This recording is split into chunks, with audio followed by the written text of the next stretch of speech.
जो क़ब्ला की तरफ मन्ना करके थूकेगा।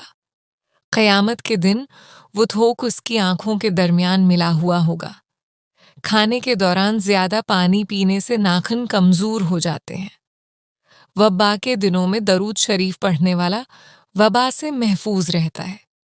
जो औरतों पर बरी नज़र डालता है, इससे इल्म का नूर छीन लिया जाता है। जैतून के तेल की मालिश बदन पर करने से शैतान 40 दिन तक दौर रहता है। जिस घर में मोहम्मद नाम का बच्चा होगा, इस घर में हमेशा खैर व बरकत रहेगी। रात को आंवला भगोकर इस पानी से बाल धोने और बादाम या नारियल के तेल की मालिश करने से बाल लंबे और घने होते हैं। जो लोग नाखून चबाते हैं वो बीमारियों में ज़्यादा मुब्तला रहते हैं क्योंकि नाखूनों में जरासीम होते हैं। खजूर खाने के बाद पानी न पिएं, हाजमा खराब हो सकता है। तकिए के बगैर सोने से कमर का दर्द खत्म होता है और रीढ़ की हड्डी मजबूत होती है। जो लोग दिन भर पानी कम पीते हैं, उन्हें अक्सर थुकन और प्यास का सामना रहता है।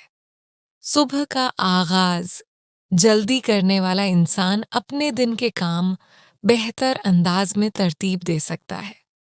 खाना हमेशा सुकून से और अच्छी तरह चबाकर खाना बेहतर आदत है। ज़्यादा मीठा खाने की आदत सेहत के लिए नुकसानदेह हो सकती है।